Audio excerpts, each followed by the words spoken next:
Hello students, I am Jayashree and welcome to my YouTube channel. आज हम पढ़ने वाले हैं क्लास 12 स्टार्स का chapter number 2 the tiger king, जिसके राइटर हैं काल्की। काल्की जो है वो यहाँ पर राइटर का पेन नेम है, यानी एक नकली नाम है, ठीक है।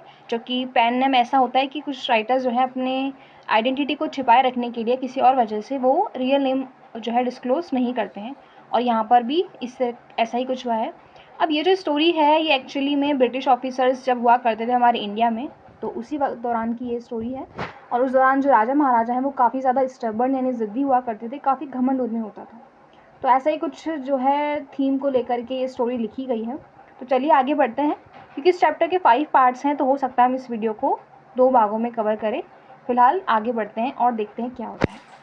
तो ये जो स्टोरी है, इस स्टोरी के जो मेन कैरेक्टर हैं वो एक महाराजा हैं और वो प्रतिबंधपुरम के रहने वाले हैं। अब प्रतिबंधपुरम रियल में ऐसा कोई स्टेट है नहीं, लेकिन ये एक इमेजनरी नेम यहाँ पे रखा गया है। अब इन्हें जो है बहुत सारे नामों से जाना जाता है, जैसे कि हिज हाईनेस जमींदार जनरल, खिलेदार मेजर, सत्याव्याघ्र संहारी, महाराजा धीराज विश्वभूषण सम्राट, सर जिलानी जंग जंग बहादुर, MAD SCTC CRCK, ऐसे बहुत सारे नामों से इनको जाना जाता है। लेकिन इनके नाम को जो है अक्सर शॉर्ट करके टाइगर किंग बुलाया जाता है। तो इनका जो मेन नाम है जो कि फेमस है वो है टाइगर किंग, और यही हमारे चैप्टर का टाइटल भी है। आपको भी याद रखना है। अब राइटर हमसे आगे बोल रहे हैं कि मैं आपको जो है यहाँ पर यह बताने के लिए आया हूँ कि उनका नाम टाइगर किंग आखिर रखा क्यों गया। ओके, अब मेरा ऐसा कोई इरादा नहीं है, कोई इंटेंशन नहीं है कि मैं आपको एडवांस में पहले तो ये बता दूं कि टाइगर नेम किंग जो है उनका नाम है, और फिर मैं बिना कुछ जो है इस बात को विड्रॉल कर लूँ, यहाँ से स्ट्रेटजिक विड्रॉल कर लूँ, मतलब छिपाए रखूँ इस बात को और आगे आपको कुछ बताऊँ नहीं, है ना। और वो कहते हैं कि भले मुझे अभी ना स्तूका बॉम्बर की तरफ से भी अगर धमकी मिल जाती है तो भी मैं अपने ट्रैक से हटूँगा नहीं, यानी आपको बात बता के ही जाऊँगा।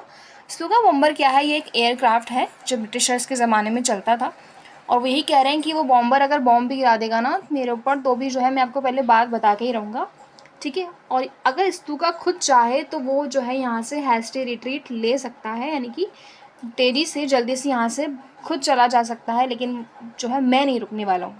ओके, आगे राइटर बोलते हैं कि स्टार्टिंग में जो है ना सबसे पहले टाइगर किंग की कितनी ज़्यादा इंपॉर्टेंस है वो मैं आपको डिस्क्लोज़ कर देता हूँ। वो इम्पेरेटिव है, यानी बहुत ज़्यादा इसेंशियल है, ज़रूरी है आपको ये बताना कि टाइगर किंग की इंपॉर्टेंस कितनी ज़्यादा है।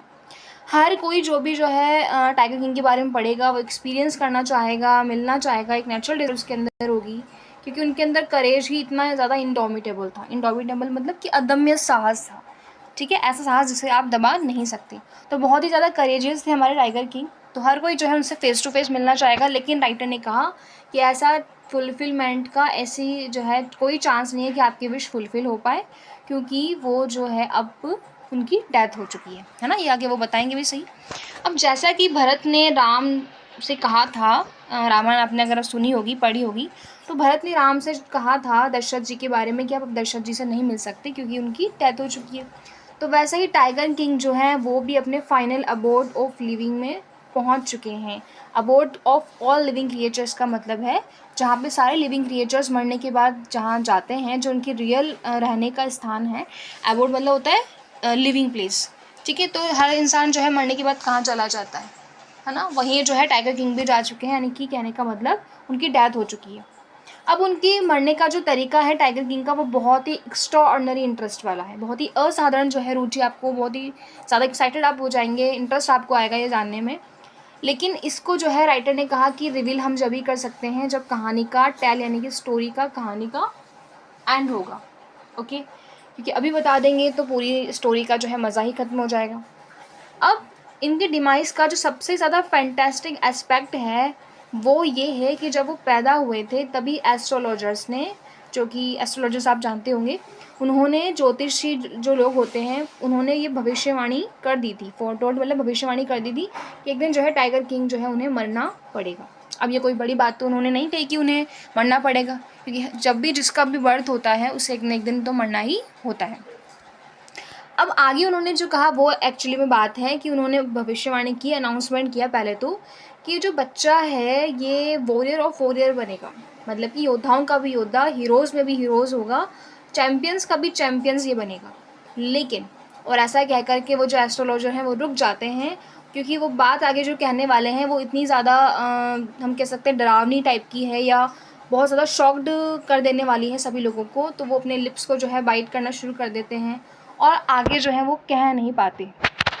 When compelled to continue, the astrologers came out with it. लेकिन जब उन्हें मजबूर किया जाता है, काफ़ी फोर्स किया जाता है कहने के लिए, तो वो कहना शुरू करते हैं और वो कहते हैं कि एक सीक्रेट है जिसे वैसे तो रिवील नहीं करना चाहिए, लेकिन क्योंकि मुझे फोर्स किया जा रहा है बोलने के लिए, तो मैं बता दूं कि जो चाइल्ड है वो इस स्टार में पैदा हुआ है कि उसे एक दिन जो है मृत्यु का सामना करना पड़ेगा।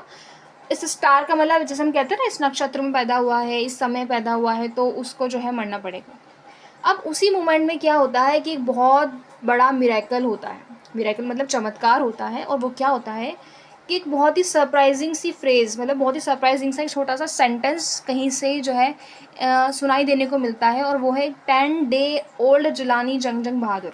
यानी हमारे जो छोटे से क्राउन प्रिंस हैं, मतलब कि क्राउन प्रिंस भी क्या, तो वो बहुत छोटे हैं, राजा हैं, राजा बनने वाले हैं भविष्य में, तो वो जंग बहादुर यानी टाइगर किंग जो है, वो उनके मुंह से आवाज़ आती है। वो जो है ओनली अभी 10 डे के हैं, लेकिन वो बोलना शुरू करते हैं और क्या कहते हैं, ओ वाइज प्रॉफिट्स, यानी अरे ओ समझदार, अरे ओ बुद्धिमान भविष्यवक्ताओं। और ऐसा कह के जैसे वो ख़त्म करते हैं, तो हर कोई जो है एक दूसरे की तरफ, स्टूपीफैक्शन का मतलब होता है सरप्राइजिंग वे में देखना जो है शुरू कर देता है। They looked widely at each other and blinked. हर कोई एक दूसरे की तरफ देखता है, सरप्राइज होता है, अपनी आंखें ब्लिंक यानी झपकाना शुरू कर देता है। O wise prophets, it was I who spoke. और तभी वो कहते हैं फिर से कि अरे ओ बुद्धिमान भविष्यवक्ताओं, मैं हूँ, मैं बोला हूँ ये बात। This time there were no grounds for doubt. और अब जो है शक की कोई बात ही नहीं थी, कि इन्फेंट ही था जो बोल रहा था, जो अभी 10 दिन पहले पैदा हुआ है, उसी ने ये शब्द कहे हैं। खैर, जो चीफ एस्ट्रोलॉजर था उसने अपने स्पेक्टिकल्स उतारे और जो है बेबी की तरफ बहुत ध्यान से देखा, क्योंकि वो बहुत ज़्यादा सरप्राइज थे कि ऐसा कैसे हो सकता है। अब वो कहते हैं आगे कि जो सभी पैदा हुए होते हैं उन्हें एक दिन मरना होता है, और हमें जो है, कौन कह रहा है ये कह रहे हैं हमारे जिलानी जंग बहादुर यानी कि टाइगर के। तो उन्होंने कहा देखो, जिसका भी जन्म होता है उसे एक न एक दिन तो मरना ही होता है। तो ये जानने के लिए हमें तुम्हारे प्रेडिक्शंस की यानी भविष्यवाणी की तो ज़रूरत है नहीं। अब तुम्हारी बात में कुछ समझदारी होगी अगर तुम हमें ये बताओ कि मरने का तरीका क्या होगा, ठीक है। तो ये रॉयल इन्फेंट यानी कि ये शाही जो हमारा बच्चा है, जो हमारा प्रिंस है टाइगर किंग, वो ये शब्द बोलता है अपनी स्क्वीकी वॉइस में। स्क्वीकी मतलब कि अपनी तुतलाती हुई आवाज़ में। अब 10 दिन का बच्चा तो कैसी आवाज़ में बोलेगा, आप सोच ही सकते हो। अब जो चीफ एस्ट्रोलॉजर हैं वो क्या करते हैं, सरप्राइजिंग वे में वो क्या करते हैं, जो अपनी नोज़ है उस पर फिंगर रख लेते हैं। His finger on his nose का मतलब यही है कि वो बहुत ज़्यादा सरप्राइज होते हैं और वो कुछ कह नहीं पाते। ये बेबी जो केवल 10 डेज़ का होगा, मुश्किल से इतना ज़्यादा बड़ी बात वो कह रहा है, ये ही उनके लिए बहुत ज़्यादा सरप्राइजिंग है। अब केवल बोल ही नहीं रहा, बल्कि वो तो इतने इंटेलिजेंट क्वेश्चंस भी कर रहा है। इनक्रेडिबल, अविश्वसनीय, ये बिल्कुल भी विश्वास करने लायक बात नहीं है। बिल्कुल वैसे ही जैसे कि जो वॉर ऑफिस है, वहाँ से जब बुलेटिन्स यानी कि जो न्यूज़ आती है जिसमें फैक्ट्स कम होते हैं और इधर उधर की फालतू की बातें और फेक चीज़ें ज़्यादा होती हैं, तो सेम ऐसे ही जैसे उन पर विश्वास नहीं होता, वैसे ही यहाँ पर इस बात पर विश्वास करना बहुत ही मुश्किल है। अब चीफ एस्ट्रोलॉजर जो है, जब फाइनल उन्हें कंफर्म हो जाता है कि ये बच्चा ही बोल रहा है, तो वो अपनी नोज़ से जो है फिंगर को हटाते हैं और उस छोटे से बच्चे को देखना शुरू कर देते हैं। अब वो कहते हैं आगे कि जो राजकुमार है वो कब पैदा हुआ है, in the hour of the bull, यानी कि इसकी जो राशि है वो बुल वाली राशि यानी कि वृषभ जो हम कहते हैं, उस राशि में ये पैदा हुआ है। और आप लोग जानते हो कि बुल और टाइगर तो क्या हैं, वो तो एनिमीज़ होते हैं, यानी कि एक बेल और एक टाइगर जो है आपस में एनिमीज़ होते हैं, क्योंकि टाइगर जो है वो बुल का शिकार करता है। इसीलिए जो इनकी डेथ होगी वो किसकी वजह से होगी, टाइगर की वजह से। तो अब जाकर के एस्ट्रोलॉजर ने बताया कि इनके मरने का तरीका क्या होगा, जो कि राइटर ने हमसे कहा था कि बहुत ही फैंटास्टिक एस्पेक्ट है। अब राइटर हमसे कह रहे हैं कि आप सोच सकते हो कि ये जो क्राउन प्रिंस हैं जंग बहादुर, वो कितने ज़्यादा जो हैं, आपको लग रहा होगा कि वो जो है बहुत ज़्यादा सरप्राइज़ हुए होंगे, इवन वो तो बहुत डर गए होंगे ये बात सोच के सुन के हिल गए होंगे अंदर से कि मेरी जो है डेथ वो टाइगर की वजह से होगी। लेकिन जो है ऐसा बिल्कुल भी नहीं हुआ। जैसे ही बल्कि उन्होंने ये शब्द सुने उनके मुंह से, एस्ट्रोलॉजर के मुंह से, वो तो डीप ग्राउल करने लग गए। डीप ग्राउल का मतलब जो है होता है ना, जैसे कि शेर दहाड़ता है या बहुत तो इस तरीके से चिल्लाते हैं ज़ोर से, जैसे कि जिससे कि बाकी सारे लोग डर जाएं, तो ऐसे ही वो डीप ग्राउलिंग करना शुरू कर देते हैं, है ना। और आगे क्या होता है, बल्कि वो ये कहते हैं कि लेट टाइगर्स बिहेवियर, इस तरीके से वो जो है दूसरों को डरा देने वाले शब्द कहते हैं कि सारे टाइगर्स को सावधान हो जाने दो क्योंकि मैं आ गया हूँ। अब ये जो स्टोरी है, राइटर कह रहे हैं कि ये जो स्टोरी है जो हम पढ़ने वाले हैं, ये एक्चुअली में प्रतिबंधपुरम की एक र्यूमर राइफ है। राइफ का मतलब बेसिकली हो गया स्टोरी, है ना, जो मतलब कि जो बहुत ज़्यादा अनकॉमन है, बेतुकी सी है, एक अफवाह टाइप की ये स्टोरी है। लेकिन but with in side we may conclude it was based on some truth, लेकिन कहीं ना कहीं जो है एंड होने तक हमको इसके अंदर कुछ रियलिटी भी नज़र आने लग जाती है। ठीक है, अब वो क्या है वो देखेंगे हम बाद में। फिलहाल सेकंड पार्ट स्टार्ट होता है और यहाँ पे हमारे जो क्राउन प्रिंस जंग बहादुर हैं वो समय के साथ साथ काफ़ी लंबे हो गए हैं और कोई भी चमत्कार अभी तक तो हुआ नहीं, केवल वो बचपन के दिन वाला जो उन्होंने भविष्यवाणी के दौरान ही 10 दिन के जब वो थे और उन्होंने बोलना शुरू कर दिया था। ठीक है, अब ये जो बच्चा है इनके बारे में बताया गया है, ये कैसे ब्रॉटअप हुए थे, कैसे इनका पालन पोषण हुआ था। अब ये आपको याद भी रखना है कि जो ये टाइगर किंग है वो इंग्लिश काऊ का दूध पीते थे। इंग्लिश नैनी जो है इनका ध्यान रखती थी और इसके अलावा इनको इंग्लिश टीचर पढ़ाने आते थे और ये इंग्लिश फिल्म्स के अलावा और कोई भी मूवी नहीं देखती थी, यानी कि सब कुछ जो है इंग्लिश ही इनका सब चलता रहता था। और ठीक वैसा ही जैसे कि बाकी इंडियन स्टेट्स में होता था। जब इनकी एज 20 ईयर्स की हो गई तो जब तक इनकी एज 20 ईयर्स की हुई उससे पहले जो है तब तक तो कोर्ट ऑफ वॉर्ड्स, यानी कि बहुत सारे जो मिनिस्टर्स का जो ग्रुप होता है, यानी बहुत सारे मिनिस्टर्स वगैरह जो है तब तक यहाँ का जो राज्य का जो काम है, कार्यभार वगैरह संभालते थे। लेकिन जब ये 20 ईयर्स के हो गए उसके बाद सारा जो है इनके हाथों में आ गया, ये राज्य का जो भी अब डिसीजंस लेने etcetera. But everyone in the kingdom remembered the astrologer's prediction. लेकिन अभी देखो ये 20 ईयर्स के तो हो गए हैं, लेकिन जो इनका किंगडम है वहाँ पे हर बंदे को मालूम है ये बात क्या, कि एस्ट्रोलॉजर ने क्या प्रेडिक्शन किया था, क्या भविष्यवाणी की थी। बहुत सारे लोग जो हैं इस बारे में बातें करना भी स्टार्ट कर देते हैं और धीरे धीरे जो है ये बात महाराजा के कानों तक भी पहुँचती है। प्रतिबंधपुरम में अभी जो है बहुत सारे जंगल थे, इनन्यूमरेबल फॉरेस्ट, यानी कि असंख्य जंगल थे प्रतिबंधपुरम में और उनमें बहुत सारे टाइगर्स भी थे।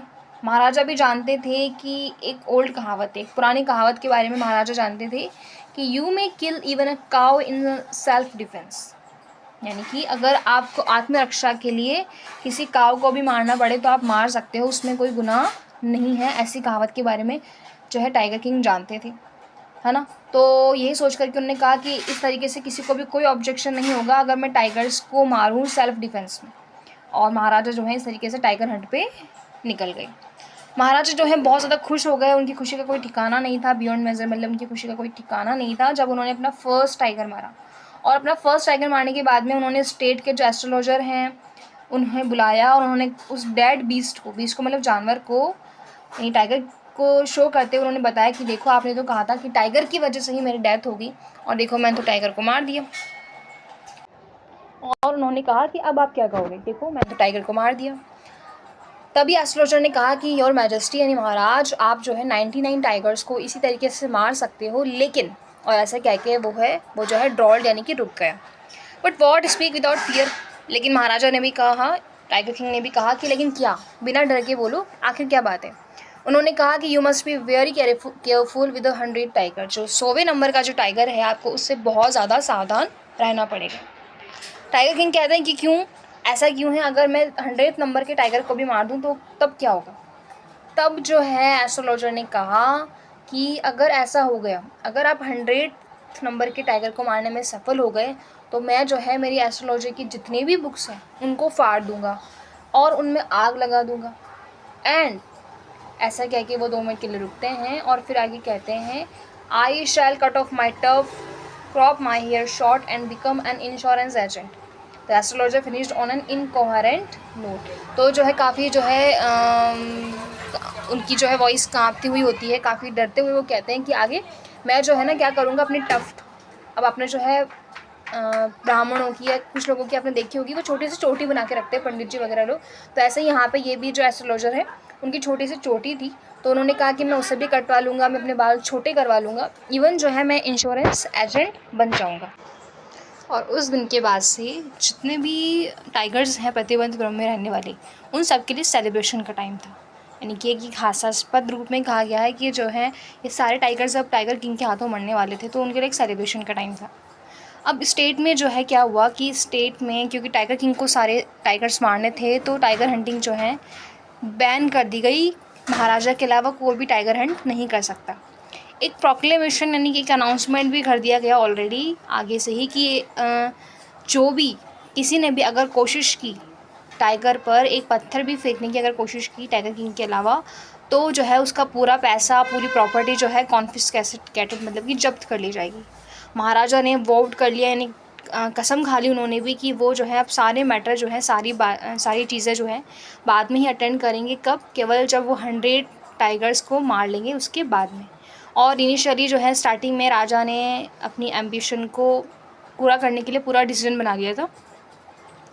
Not that he face no dangers. अच्छा, ऐसा भी नहीं हुआ कि उनको जो है टाइगर हंटिंग के दौरान किसी भी तरीके के खतरे का सामना नहीं करना पड़ा, बल्कि ऐसा भी वक्त आया जब उनकी बुलेट जो है अपने मार्क से मिस हो जाती थी, यानी जब वो टाइगर को मारना चाहते थे तो वो नहीं मार पाते थे, और टाइगर जो है लीप्ड अपॉन हिम यानी उछल करके टाइगर किंग के ऊपर आ जाता था, और उनको जो है उस जानवर से अपने बेयर हैंड से यानी बिना किसी वेपन के, बिना गन के लड़ाई करनी पड़ती थी, है ना। और हर बार ऐसा होता था कि महाराजा ही जीते थे। एक बार तो ऐसा भी हुआ था क्या कि जो है अपने सिंहासन को खोने का खतरा मंडराने लगा था उनके ऊपर, यानी वो अपने थ्रोन को, अपने सिंहासन को खो भी सकते हैं। हुआ ये था कि एक हाई रैंक वाला जो ब्रिटिश ऑफिसर था वो प्रतिबंधपुरम में विज़िट करने के लिए आया। अब उसे भी बहुत शौक़ था टाइगर हंटिंग करने का, और इससे भी ज़्यादा शौक़ था उसे उस मारे गए बीस्ट को, उस टाइगर के साथ में फ़ोटो खिंचवाने का। अब हमेशा की तरह उसकी इच्छा थी, जब वो प्रतिबंधपुरम में भी आया तो उसकी इच्छा थी कि मैं टाइगर का हंट करूं, लेकिन जो है महाराजा ने परमिशन नहीं दी। वो भी अपने बिल्कुल जो है फर्म इन हिज रिजॉल्व का मतलब होता है कि अपने जो उन्होंने डिसीजन लिया है उस पर बिल्कुल टिके हुए थे। उन्होंने परमिशन देने से मना कर दिया। उन्होंने कहा कि मैं जो है तुम्हारे लिए दूसरे हंट जो है ज़रूर ऑर्गेनाइज़ कर सकता हूँ, यानी कि आप कुछ और हंट करना चाहो हमारे यहाँ के फॉरेस्ट में तो कर सकते हो, जैसे कि आप बोअर हंट पे जा सकते हो। बोअर कहते हैं जंगली सुअर को, तो आप चाहो तो आप बोअर हंट कर सकते हो। इवन मैं आपके लिए माउस हंट भी ऑर्गेनाइज़ करवा सकता हूँ, और यहाँ तक कि मस्कीटो का हंट भी आप कर सकते हो, लेकिन टाइगर हंट वो तो इम्पॉसिबल है ना। तो ये सारे हंट करना जो है वो एक मजाक करते हुए कहते हैं कि ये सब चाहे आप कर सकते हो कुछ भी, लेकिन आप जो है क्या नहीं कर सकते, आप टाइगर हंट नहीं कर सकते। ब्रिटिश ऑफिसर जो है उन्होंने भी क्या किया, अपने सेक्रेटरी को भेजा महाराजा के पास में, और दीवान के थ्रू उन्होंने उससे कहा कि दीवान फिर महाराजा के पास टाइगर किंग के पास आके बोलता है कि जो दुरई हैं यानी हमारे जो ब्रिटिश ऑफिसर हैं वो खुद भी नहीं मारना चाहते टाइगर को। इवन महाराजा जो है, आप खुद टाइगर किंग जो है क्या कर सकते हो, मार सकते हो। ये महाराजा जो है वो टाइगर को मार सकते हैं। इम्पॉर्टेंट तो ये है कि दुरई सिर्फ फ़ोटो खिंचवाना चाहते हैं उस गन के साथ में, उस टाइगर के पास में, ठीक है। यानी कि टाइगर की जो कैरकेस होगी, जो डेड बॉडी होगी, उसके पास में खड़े होकर के ब्रिटिश ऑफिसर्स हाथ में गन लेकर के फ़ोटो खिंचवाना चाहते हैं। लेकिन महाराजा ने जो है इस चीज़ की परमिशन नहीं दी उनको। उन्होंने उनका ये प्रस्ताव जो है ठुकरा दिया, क्योंकि वो सोचते थे कि अगर वो इन्हें परमिशन देंगे तो फिर कल को कोई और दूसरा ब्रिटिश ऑफिसर आ जाएगा, वो भी हंटिंग के लिए परमिशन मांगेगा, तो बार बार तो वो ऐसा नहीं कर सकते ना। अब क्योंकि उन्होंने ब्रिटिश ऑफिसर को मना किया था, तो फिर क्या हुआ, ये इतना आसान तो नहीं है। तो ब्रिटिश ऑफिसर की इच्छा पूरी नहीं हुई, तो ऑब्वियसली उनके थ्रोन के ऊपर जो है एक डेंजर मंडराने लगा होगा, और इसी की बात अभी आगे हुई थी, है ना, कि उनका सिंहासन जो है उनके हाथों से छिन भी सकता है, ब्रिटिश ऑफिसर ऐसा कुछ ऑर्डर भी निकाल सकता है। तो इसी से बचने के लिए उन्होंने एक तरीका निकाला। अब वो तरीका क्या था कि महाराजा और दीवान ने आपस में डेलिब्रेशन किया, एंड डिस्कस की, और उसके बाद उन्होंने रिज़ल्ट क्या निकाला कि एक टेलीग्राम भेजा गया, है ना, एक टेलीग्राम भेजा गया कहाँ पे, कैलकाटा की जो फेमस ब्रिटिश कंपनी है ज्वेलर्स की, वहाँ पे उन्होंने एक टेलीग्राम भेजा, और उन्होंने उसमें लिखा कि मुझे जो है ना अलग अलग डिज़ाइंस की कुछ एक्सपेंसिव डायमंड रिंग्स के जो सैंपल हैं आप मुझे भेजो। और ऐसा जो है होने के बाद कुछ 50 रिंग्स जो है ना, कुछ 50 रिंग्स अलग अलग डिज़ाइंस की उनके सैंपल जो है भेजे गए, राजा के पास में आए। महाराजा ने जो है सारे की सारी चीज़ें, वो सारी ज्वेलरी जो है उस गुड लेडी को भेज दी। गुड लेडी कौन? ब्रिटिश ऑफिसर की जो वाइफ है उनको भेज दी। अब राजा और उनके मिनिस्टर जो हैं वो ये एक्सपेक्ट कर रहे थे दुरई सानी यानी कि दुरई की वाइफ से कि वो जो है ना 1 या 2 रिंग जो है अपने लिए पसंद कर लेंगी और बाकी की वापस भेज देंगी। लेकिन बहुत ही कम टाइम में, बहुत ही जल्दी दुरई सानी की तरफ से एक रिप्लाई आया, एक लेटर आया कि thank you very much for your gifts. यानी आप समझ सकते हो कि उन्होंने 1 या 2 नहीं बल्कि सारी की सारी रिंग्स ही अपने लिए सेलेक्ट कर ली। 2 दिन के अंदर अब जो है ज्वेलर की तरफ से यहाँ पे बिल आता है राजा के पास में, कितने का? 3 लाख रुपीज़ का। ठीक है, आपको याद रखना है 3 लाख रुपीज़ का यहाँ पे जो इनके पास बिल आया। महाराजा बहुत खुश थे कि कम से कम उनका थ्रोन तो नहीं गया, है ना, उनका सिंहासन तो उनके पास है, भले ही उन्हें 3 लाख रुपये का लॉस हो गया हो, लेकिन ठीक है, अभी इतना मैनेज वो कर सकते हैं। अब महाराजा का जो टाइगर हंट था वो चलता रहा इस तरीके से आगे भी, है ना, बहुत सक्सेसफुल चल रहा था। 10 सालों के अंदर अंदर उन्होंने 70 टाइगर्स को किल कर दिया था। ठीक है, तो 10 ईयर्स के अंदर उन्होंने 70 टाइगर्स को मार चुके थे। और तभी जो है एक अनफोर्सिन हर्डल जो है उनके इस मिशन में आ गई। स्टैंड स्टिल का मतलब कि उनका जो मिशन है वो रुक गया, क्योंकि एक अजीब सी हर्डल, एक बाधा उनके इस मिशन में आ गई। और वो क्या था कि जो टाइगर की पॉपुलेशन है वो अचानक से एक्सटिंक्ट होने लगी थी। अचानक से टाइगर जो है गायब होना शुरू हो गए थे प्रतिबंधपुरम के जंगलों में। कोई नहीं जानता था कि टाइगर्स जो हैं, क्या पता टाइगर्स ने बर्थ कंट्रोल करना शुरू कर दिया, यानी कि उन्होंने बच्चे पैदा करना ही बंद कर दिया है, या फिर वो हैराकीरी कर रहे हैं। हैराकीरी मतलब कि क्या वो लोग सुसाइड करने लग गए, या फिर वो खुद ही स्टेट से भाग गए, क्योंकि उनको जो है उनकी इच्छा नहीं थी कि वो टाइगर किंग के हाथों मारे जाएं, बल्कि उनकी इच्छा थी कि वो ब्रिटिश हाथों से ही मरना चाहते हैं, यानी ब्रिटिशर्स के हाथों से ही मरना चाहते हैं। इसलिए क्या पता वो खुद ही स्टेट को छोड़ के भाग गए। तो ये सारी प्रेडिक्शंस जो हैं टाइगर किंग कर रहे थे। लेकिन एक दिन क्या हुआ, महाराजा के पास जो है दीवान आया और महाराजा ने जो है दीवान साहब को बुलाया और उन्होंने कहा कि दीवान साहब, क्या आपको मालूम नहीं है, कि आप इस फैक्ट से अवेयर नहीं हो कि 30 टाइगर्स मुझे अभी भी मारने हैं, 30 टाइगर बच रहे हैं मेरी गन से मरने के लिए अभी भी, है ना। और ऐसा उन्होंने कहा अपनी गन को उसके सामने ब्रांडिशिंग यानी कि वेव करते हुए, यानी उनका जो है एक तरीके से निशाना उन्होंने उसके सामने वेव किया हुआ था, उनके सामने लगाया हुआ था दीवान साहब के सामने। और उनको कह रहे थे कि जो है दीवान साहब, आप भूल रहे हो कि अभी मुझे 30 टाइगर और मारने हैं। और जो है गन को अपनी तरफ शडर करते हुए देखते हुए दीवान साहब जो है क्या करने लगे, चिल्लाने लगे डर के मारे। उन्होंने कहा कि महाराज, मैं टाइगर नहीं हूँ, है ना। यानी कि यहाँ पे आपको जो है थोड़ा सा ह्यूमर नज़र आएगा इस स्टोरी में, कि दीवान साहब जो है किस तरीके से रिएक्ट कर रहे हैं टाइगर किंग के द्वारा ये बात कहने पर। तो उन्होंने कहा कि कौन पागल है जो तुम्हें टाइगर बोल रहा है। उन्होंने कहा कि no, I am not a gun, मैं गन भी नहीं हूँ, मैं टाइगर भी नहीं हूँ, मैं गन भी नहीं हूँ। ना तो तुम टाइगर हो, ना तो तुम गन हो। दीवान साहब, मैंने आपको यहाँ पे इसलिए बुलाया है क्योंकि मेरा एक कुछ अलग पर्पस है, मैं जो है शादी करना चाहता हूँ। दीवान साहब जो है फिर भी बैबल करने लगे, और ज़्यादा बैबल करने लगे। बैबल का मतलब होता है बक बक करना, यानी उनको जो है वो गन देख के वो इतना ज़्यादा डर जाते हैं कि वो जो है बात को समझ नहीं पाते और डर के मारे पता नहीं क्या क्या बोलते हैं। तो वो कहते हैं कि महाराज, मेरी 2 वाइफ्स ऑलरेडी हैं, और अगर मैं आपसे शादी करूँगा, और ऐसा जैसे ही वो कहने लगते हैं तो टाइगर किंग जो है उनको बीच में रोक लेते हैं और वो कहते हैं बकवास मत करो, मैं तुमसे शादी क्यों करूँगा, मुझे तो एक टाइगर चाहिए। ठीक है, यानी कि यहाँ पे वो दीवान साहब सोच रहे हैं कि अगर जो है मुझे टाइगर किंग से शादी करनी पड़ेगी तो मेरी तो 2 वाइफ ऑलरेडी हैं, 2 वाइफ्स ऑलरेडी हैं, और यहाँ पे जो है टाइगर किंग भी मेरी वाइफ बन जाएंगे, तो मेरी 3 वाइफ्स हो जाएंगी। तो कुछ अजीब सी बड़बड़ वो फालतू की कर रहे थे। फ़िलहाल वो कहते हैं कि महाराज प्लीज़ आप फिर से एक बार और सोचो, आपके जो पूर्वज हैं वो तलवार से शादी कर लेते थे, स्वॉर्ड मतलब कि तलवार से शादी कर लेते थे, इवन गन से शादी कर लेते थे। टाइगर किंग बहुत ज़्यादा इनफ है। तो उन्होंने कहा कि टाइगर जो है काफ़ी है इस स्टेट के लिए, हमें किसी टाइगर क्वीन की ज़रूरत नहीं है। ठीक है, ये सब कौन बोल रहा है? ये दीवान साहब बोल रहे हैं डर के मारे।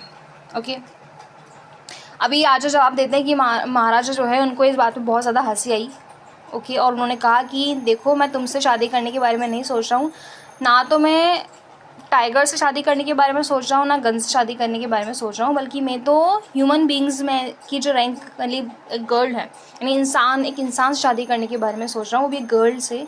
तो सबसे पहले जो है तुम एक काम करो, तुम जो है हमारे अलग अलग जो पड़ोसी स्टेट हैं वहाँ की जो टाइगर पॉपुलेशन है उनके बारे में पता लगाओ, यानी कि कहाँ पे ज़्यादा कहाँ पे कम, किस किस जो है नंबर में टाइगर्स हैं, वो सारी चीज़ें पता लगाओ। उसके बाद में तुम्हें ये पता लगाना है कि उन स्टेट में क्या कोई ऐसी गर्ल है जिससे मैं शादी कर सकता हूँ, और जहाँ पे टाइगर की पॉपुलेशन ज़्यादा भी हो, यानी ऐसा स्टेट जहाँ पे टाइगर की पॉपुलेशन भी ज़्यादा हो और वहाँ पे ऐसी गर्ल भी हो जिससे मैं शादी कर पाऊँ, तो मैं ऐसी जगह का पता लगाना है। तो आप समझ रहे हो कि इनडायरेक्टली उनका तरीका उन्होंने निकाला कि इस बहाने वो वहाँ पे जब जाएंगे तो उन्हें परमिशन मिल जाएगी इजीली टाइगर की हंटिंग की। ठीक है, दीवान साहब ने उनके ऑर्डर्स को फॉलो किया, उन्होंने राइट गर्ल निकाल भी ली ढूंढ के उस स्टेट में से जहाँ पे बहुत सारे टाइगर्स थे। महाराजा जंग बहादुर जो हैं उन्होंने इस तरीके से लगभग 5 से 6 टाइगर्स हर बार वो जो है किल कर देते थे जब भी वो अपने फादर इन लॉ के पास में जाते थे, जब भी उनके स्टेट में जाते थे। इस तरीके से 5 to 6 टाइगर्स मार देते थे, है ना। और ऐसा करते करते जो है उन्होंने लगभग 99 टाइगर्स, जो इसकी जो स्किन है 99 टाइगर्स को उन्होंने मार दिया, और उनकी जो स्किन होती थी वो अपने प्रतिबंधपुरम के पैलेस के रिसेप्शन हॉल में दीवारों पर सजा देते थे। ठीक है, यानी 99 टाइगर्स जो हैं वो हमारे महाराजा किल कर चुके हैं। अब महाराजा की चिंता जो है वो बहुत ज़्यादा बढ़ गई थी। क्यों? क्योंकि टाइगर अब मिल नहीं रहे थे, यानी कि उनकी जो ये टैली थी, यानी टोटल था 100 नंबर का जो टारगेट उनको पूरा करना था वो अधूरा रह गया था, केवल एक टाइगर जो है नहीं मिल पा रहा था। अब यही जो है दिन रात उनके दिमाग में चलता रहता था, यही सपना दिन में रात में। लेकिन ऐसा लग रहा था कि टाइगर फॉर्म जो है ना वो पूरा ड्राई पड़ चुका है, सूखा पड़ चुका है, यहाँ पे कोई टाइगर ही नहीं था, इवन उनके फादर इन लॉ की किंगडम में भी। और अब तो इम्पॉसिबल हो गया था किसी भी टाइगर को कहीं पे भी ढूंढना, केवल एक की तो ज़रूरत थी, और एक ही सिंगल बीस्ट को अगर एक टाइगर को और वो मार लेते तो उनका जो टोटल है 100 टाइगर्स का वो पूरा हो जाता, और महाराजा के मन में कोई डर नहीं रहता कि अब उनकी डेथ जो है टाइगर की वजह से हो सकती है, और वो पूरी तरीके से टाइगर हंटिंग को छोड़ भी देते ऑल टुगेदर का मतलब completely. But he had to be extremely careful with that last tiger. लेकिन उन्हें याद था कि एस्ट्रोलॉजर ने कहा था कि आप 99 टाइगर तो जो है ईजीली मार सकते हो, लेकिन 100 नंबर का जो टाइगर है आपको उससे बहुत ज़्यादा केयरफुल रहना है। ठीक है, जो कि चीफ एस्ट्रोलॉजर ने क्या कहा था कि 99 टाइगर तो मर जाएंगे। खैर सच है, अब टाइगर जो है वो बहुत ज़्यादा भयानक जानवर भी है। एक दिन one had to be wary of it, यानी वेरी मतलब भी क्या होता है केयरफुल, तो किसी भी व्यक्ति को जो है केयरफुल रहना ही चाहिए टाइगर से। लेकिन जो ये 100 नंबर का टाइगर ये मिलेगा कहाँ से, ये लग रहा था ऐसा कि जो एक लाइव टाइगर होता है, एक जिंदा जो टाइगर है, उससे कहीं आसान है अभी टाइगर के मिल्क को ढूंढना, लेकिन लाइव टाइगर जो है अभी कहीं मिल नहीं रहा था। इस बात से महाराजा जो है वो बहुत ज़्यादा क्या हो गए, दुखी हो गए। ग्लूम का मतलब उदास हो जाना, सैड हो जाना। और उनके खुद के स्टेट में भी, उनके खुद के स्टेट में, अच्छा यहाँ पे देखो क्या हुआ, but soon came the happy news which dispel that gloom. लेकिन बहुत ही जल्द ऐसी हैप्पी न्यूज़ जो है उनको सुनाई दी जो जिससे उनकी सारी उदासी जो है डिस्पेल यानी कि गायब हो गई। यानी कुछ हैप्पी न्यूज़ आती है उनको सुनाई में, और वो ये होती है कि उनकी खुद के स्टेट में जो शीप हैं, जो भेड़ें हैं, वो जल्दी जल्दी गायब हो रही हैं हिल साइड विलेज से, यानी पहाड़ी इलाके के पास, पहाड़ों के पास में जो गाँव हैं वहाँ से जो भेड़ें हैं वो जल्दी जल्दी गायब हो रही हैं। अब it was first as certain that this was not the work of Khader Miyan Sahib और Veerasani Nayakkar, both famed for their ability to swallow sheep whole. ठीक है, मतलब कि पहले तो जो है ऐसा कहा गया कि कहीं ये उनका ही काम तो नहीं है, खादर मियाँ साहब और वीरासानी नयक्कर नाम के 2 व्यक्ति हैं, क्या ये उनका काम तो नहीं है जो क्या करते हैं, जो पूरे के पूरे भेड़ को ही निगल लेते हैं, है ना। अब ये किस तरह के इंसान थे, राक्षस थे, जानवर थे, पता नहीं क्या थे, तो पर ये इस तरह से करते थे, है ना। लेकिन जो है फिर पता लगा कि नहीं नहीं, ये तो श्योरली एक टाइगर का ही काम होगा। विलेजर्स जो हैं इन्फॉर्म करते हुए आए महाराजा को ये बातें जो हैं, मतलब जो विलेजर्स थे उन्होंने ही यहाँ पर आकर के महाराजा को इन्फॉर्म किया था कि यहाँ से जो है भेड़ें बहुत जल्दी गायब हो रही हैं, है ना। तो ये इन्फॉर्मेशन उनकी तरफ से इनको मिली थी। महाराजा जो है अब उन्होंने क्या किया, उन्होंने ये न्यूज़ देने के लिए, विलेजर्स को खुश करने के लिए, उन्होंने 3 साल तक क्या किया, सारे टैक्सेस जो भी वहाँ पे लगते थे उस स्टेट में वो उनमें 3 साल की छूट दे दी। यानी अब 3 साल तक किसी को कोई जो है टैक्स नहीं देना पड़ेगा, और वो जो है हंटिंग पे तुरंत वहाँ से चले गए। टाइगर जो है इजीली तो मिला नहीं, है ना। ऐसा लग रहा था कि it had wantonly hid itself in order to flout the Maharaja's will. मतलब कि वो टाइगर किंग के हाथों नहीं मरना चाहता, इसलिए जो है महाराजा की जो ये इच्छा है, विल मतलब कि जो महाराजा की इच्छा है उसको पूरा नहीं होने देना चाहता, इसलिए वो वेंटली यानी कि जानबूझकर गायब हो रहा है। खैर महाराजा जो है वो भी इक्वली डिटरमाइंड थे और उन्होंने जो है फॉरेस्ट को छोड़ने से ही मना कर दिया, यानी कि उन्होंने कहा कि मैं जब तक फॉरेस्ट से बाहर नहीं जाऊँगा जब तक कि मुझे टाइगर मिल नहीं जाता। अब जैसे जैसे दिन आगे गुजरते गए महाराजा का जो फ्यूरी यानी गुस्सा है, जो ऑब्स्टिनेसी यानी जिद है, वो जो है तेज़ी से बढ़ती चली गई। बहुत सारे ऑफिसर्स की जॉब भी चली गई क्योंकि कोई भी जो है टाइगर का पता लगा के नहीं दे रहा था। अब एक दिन जब उनका गुस्सा बहुत ज़्यादा हाइट पे था, बहुत गुस्से में वो थे, तो महाराजा ने दीवान साहब को बुलाया और जो लैंड टैक्स था, जो ज़मीन पे जो टैक्स लगा हुआ था, उन्होंने उसको डबल करने का ऑर्डर दे दिया। अब the people will become discontented. दीवान साहब ने महाराजा को जो है सलाह दी कि जो लोग हैं वो डिसकंटेंटेड हो जाएंगे, असंतुष्ट हो जाएंगे, और जो है ऐसा भी हो सकता है कि अब जो इंडियन नेशनल कांग्रेस है वो डिसकंटेंट होकर के इंडियन नेशनल कांग्रेस के फेवर में जो है वोट दें और फिर हमें जो है आपको जो है अपनी सत्ता से हाथ धोना पड़े, तो ऐसा भी हो सकता है। और तभी टाइगर किंग ने कहा कि अच्छा उस केस में फिर तो तुम्हें भी अपनी पोस्ट से जो है हाथ धोना पड़ेगा। दीवान साहब डर जाते हैं अपनी पोस्ट को खो देने के डर से, और वो कन्विंस्ड करते हैं अपने आप को कि महाराजा जो है अगर उनको जो है जल्दी से जल्दी टाइगर नहीं मिलता है तो फिर उसके जो रिज़ल्ट हैं बहुत ही कैटास्ट्रॉफिक हो सकते हैं, यानी बहुत ही आपदा से भरे हुए हो सकते हैं, बहुत भयानक हो सकते हैं। अब उन्हें लगता है कि अब उन्हें जो है उनकी लाइफ तभी वापस मिल सकती है, मतलब उन्हें उनकी लाइफ वापस मिलती हुई दिखाई देती है जब वो क्या करते हैं, जब उन्होंने एक टाइगर देखा और वो मद्रास के एक पीपल्स पार्क से वो एक टाइगर लेके आए और उन्होंने उस टाइगर को क्या किया, अपने घर में छिपा करके रखा, है ना।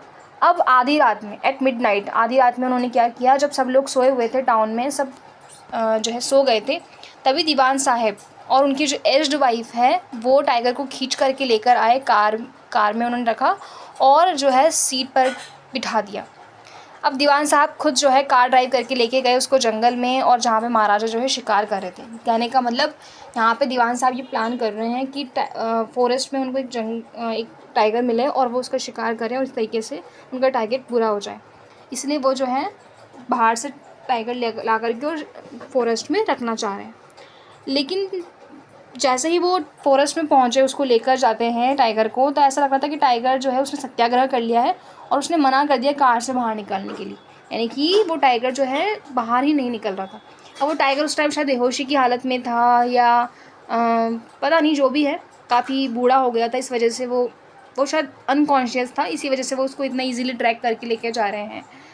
दीवान साहब जो है बहुत ज़्यादा थक गए थे कि वो उस जानवर को बाहर नहीं निकाल पा रहे थे कार से, और वो इस तरीके से जो है पुश कर देते हैं, उसको ग्राउंड पे धकेल देते हैं। अगले दिन क्या होता है, यही टाइगर जो है, यही ओल्ड टाइगर भटकते भटकते महाराजा के सामने पहुंचता है और ऐसे खड़े हो जाता है जैसे कि वो हम्बल रिक्वेस्ट कर रहा हो कि मास्टर आप मुझे बताओ कि आपका क्या ऑर्डर है मेरे लिए। ठीक है, बहुत खुश होते हैं हमारे महाराजा साहब भी और बहुत ही ध्यान से जो है शिकार जो है करते हैं, टारगेट उसके ऊपर जमाते हैं, शिकार करना शुरू करते हैं। ठीक है, टाइगर जो है वो भी क्रम्पल्ड ही यानी कि ढेर हो जाते हैं, वहीं पे नीचे जो है वो बेहोश हो जाता है, मर जाता है, ऐसा उनको लगता है। अब वो कहते हैं कि आई हैव किल्ड 100 टाइगर, मैंने जो है 100 नंबर के टाइगर को मार दिया, मेरी शपथ जो है वो कंप्लीट हो गई। महाराजा खुशी से इतने ज़्यादा खुश हो जाते हैं, इलेशन का मतलब हैप्पीनेस, तो उनकी खुशी इतनी ज़्यादा होती है कि वो तुरंत ही ऑर्डर दे देते हैं कि इस टाइगर को जो है हमारे जो है ग्रैंड प्रोसेशन में लाया जाए, यानी कि अब जो है पूरी कैपिटल में क्या किया जाएगा, पूरे प्रतिबंधपुरम में एक बड़ा सा जुलूस निकाला जाएगा और वहाँ पे इस टाइगर को लेके आओ, ऐसा वो ऑर्डर दे के वहाँ से चले जाते हैं। हैसल नबी मतलब जल्दी से अपनी कार में बैठ के चले जाते हैं। अब महाराजा के जाने के बाद में जो हंटर्स वहाँ पर होते हैं वो ध्यान से देखते हैं टाइगर को। वो देखते हैं कि ये जो टाइगर है वो तो रोलिंग इट्स आइज़ इन बैफलमेंट, मतलब कि वो अपनी आँखें झपका रहा है, यानी कि वो अभी बैफलमेंट यानी कि थोड़ा सा अनकॉन्शियस टाइप है, जिंदा जैसा है, वो अभी मरा नहीं है, इसलिए वो अपनी आइज़ को रोल कर रहा है। तभी जो है वो मैन रियलाइज़ करते हैं कि टाइगर जो है वो मरा नहीं है, और वो उनकी जो बुलेट है बस टाइगर की उनकी वो मिस हो गई थी, और वो उसी के डर से जो है बेहोश हो गया था, बस पास से होके गुजरी थी, लेकिन वो उसके डर से अचानक से बेहोश हो गया था, मरा नहीं था।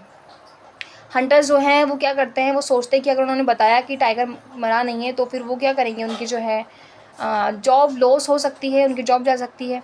तो उनमें से एक हंटर ही क्या करता है, 1 फुट की दूरी से निशाना साधता है टाइगर के ऊपर, और इस बार मार्क चूकता नहीं है, वो टाइगर किंग जो है वो टाइगर को मार देते हैं। अब जैसा कि राजा का ऑर्डर होता है क्या करने का, कि उसको प्रोसेशन में जुलूस में लेके लाया जाए, तो वहाँ पे लेके जाया जाता है टाउन में, और वो है उसको जो है वहाँ पे प्रोसेशन निकाल करके उसको दफना देते हैं, और वहाँ पे उसके ऊपर एक टॉम्ब, एक समाधि बना दी जाती है, ये यादगार के लिए कि उन्होंने 100 टाइगर्स को मार दिया है। कुछ दिन के बाद में महाराजा का जो बेटा है उसका तीसरा बर्थडे जो है सेलिब्रेशन आज होने वाला था, और महाराजा जो है उन्होंने अभी तक अपने माइंड को पूरा तरीके से शिकार में लगा रखा था, अभी तक वो पूरा अटेंशन नहीं दे पाए थे अपने बच्चे को। तो आज जो है उन्होंने सोचा कि अच्छे से सेलिब्रेशन करते हैं इस क्राउन प्रिंस के लिए। तो वो जो हैं क्या करते हैं, वो जाते हैं शॉपिंग सेंटर पे शॉपिंग करने के लिए, कुछ गिफ्ट खरीदने के लिए अपने बेटे के लिए। बहुत ज़्यादा ढूंढने के बाद भी जब उन्हें कुछ नहीं मिलता तो वो एक शॉप पे आके पहुंचते हैं जहाँ पर उनको एक वुडन टाइगर नज़र आता है, एक टॉय शॉप में। वुडन टाइगर मतलब एक लकड़ी का खिलौना, लकड़ी का टाइगर उनको दिखता है एक खिलौने की शॉप में, और वो सोचते हैं कि ये परफेक्ट गिफ्ट होगा मेरे बच्चे के लिए। अब जाकर के जब वो पूछते हैं उसका प्राइस वगैरह, तो वो बताता है, वुडन टाइगर का जो शॉपकीपर है वो बताता है कि इसका जो कॉस्ट है वो 2 आना एंड क्वार्टर, इतना वो प्राइस नहीं बताता। मतलब कि अगर वो सोचता है अगर मैं इतना कम प्राइस बताऊँगा तो शायद जो है यहाँ पे रूल्स ऑफ इमरजेंसी के तहत मुझे जो है पनिशमेंट मिल सकती है, यानी कि इतने कम दाम में अगर मैं कोई चीज़ बेच रहा हूँ तो क्या पता मुझे पनिशमेंट भी मिल जाए, क्योंकि वहाँ की इकॉनमी पर असर पड़ता है इन चीज़ों से। तो उसने कहा कि महाराज ऐसा है कि ये बहुत ही रेयर एग्जाम्पल है क्राफ्ट्समैनशिप का, यानी एक बहुत ही अच्छी जो है कारीगरी इस पर की गई है, और ऐसी ऐसी कारीगरी वाली चीज़ें हर दुकान में नहीं मिलती। तो ऐसा कुछ कह के उसने 300 रुपये में जो है वो वुडन टाइगर जो केवल 2 आना का था, 2 आना एंड क्वार्टर का कुछ होगा, वो 300 रुपये में टाइगर को बेच दिया। वो बहुत खुश भी हो जाते हैं, वो कहते हैं very good, let this be your offering to the crown prince on his birthday, यानी तुम्हारी तरफ से ही चलो, ये हमारे क्राउन प्रिंस को एक तोहफा हो गया उनके बर्थडे पर। ऐसा कह के वो राजा जो है वहाँ से चले जाते हैं।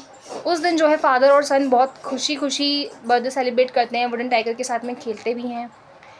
लेकिन अब ये जो टाइगर था, वुडन टाइगर, वो एक्चुअली में एक अनस्किल्ड कारपेंटर ने बनाया था, यानी कि बहुत ही बेकार से बढ़ई ने इसको जो है कार्व किया था, और इसी वजह से जो इसकी सरफेस थी बहुत ही रफ़ थी, छोटी छोटी फांसें जो है लकड़ी की उसमें से निकल रही थी, है ना। स्लाइवर्स मतलब होता है जो छोटी छोटी लकड़ी की फांस जैसी जो होती है वो उस वुडन टॉय में से निकल रही थी, क्विल्स यानी कांटे की तरह जो है वो हर जगह से निकल रही थी। अब उसमें से जो एक स्लाइवर है वो जो है महाराजा के राइट हैंड में चुभ जाती है। महाराजा उसको नॉर्मल लेते हैं और अपने लेफ्ट हैंड से स्लाइवर को निकाल देते हैं और प्रिंस के साथ खेलना कंटिन्यू करते हैं। अगले दिन क्या होता है, ये जो इन्फेक्शन है, उस फांस की वजह से जो इन्फेक्शन है वो महाराजा के राइट हैंड में पूरी तरीके से फैल जाता है, और 4 दिनों में जो है ये एक सप्यूरेटिंग सॉर बन जाता है, जो उनके पूरे आर्म में, पूरे हाथ में फैल जाता है। सप्यूरेटिंग सॉर का मतलब एक घाव जैसा बन जाता है जो काफ़ी पेनफुल होता है। अब 3 फेमस सर्जन बुलाए जाते हैं मद्रास से, है ना। काफ़ी डिस्कस करने के बाद में, कंसल्टेशन करने के बाद में वो तीनों सर्जन डिसाइड करते हैं कि इनका ऑपरेशन किया जाएगा। ऑपरेशन हो भी जाता है। तीनों सर्जन जो है जिन्होंने ऑपरेशन किया वो बाहर आते हैं ऑपरेशन थिएटर से, अनाउंस करते हैं कि ऑपरेशन सक्सेसफुल रहा, महाराजा जो है मर चुके हैं। अब यहाँ पे भी देखो एक कॉन्ट्रास्ट है, एक ऑक्सीमोरन जो वर्ड्स हम कह सकते हैं वो यूज़ हुए हैं, कि कहा गया है ऑपरेशन सक्सेसफुल और महाराजा को डेथ बता दिया गया है ना। तो सक्सेसफुल ऑपरेशन अच्छी बात है, लेकिन डेथ होना तो ये तो कोई अच्छी बात नहीं है। लेकिन क्योंकि प्रेडिक्शन ऐसा ही था तो थोड़ा सा ह्यूमर यहाँ पे क्रिएट करने की कोशिश की गई है। In this manner the 100 tiger took its final revenge upon the tiger king. तो इस तरीके से जैसा कि राइटर ने कहा था, वो बताएंगे स्टोरी के लास्ट में। तो उन्होंने बताया कि 100 टाइगर जो है वो भले ही एक वुडन टॉय था, लेकिन उस वुडन टॉय की वजह से ही 100 नंबर का वो टाइगर था, और उसकी वजह से टाइगर किंग की डेथ हो गई।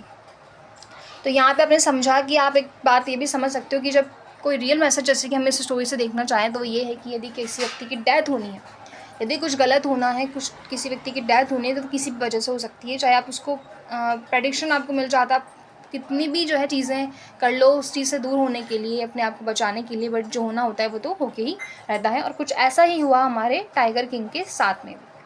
ठीक है, तो यहाँ पे हम इस स्टोरी को एंड करते हैं। आई होप आपको समझ में आया, अच्छे से क्लियर हो गया। एक बार आप फिर से और पढ़ लीजिएगा, आपको सारी बातें जो हैं बिल्कुल अच्छे से समझ में आ जाएंगी।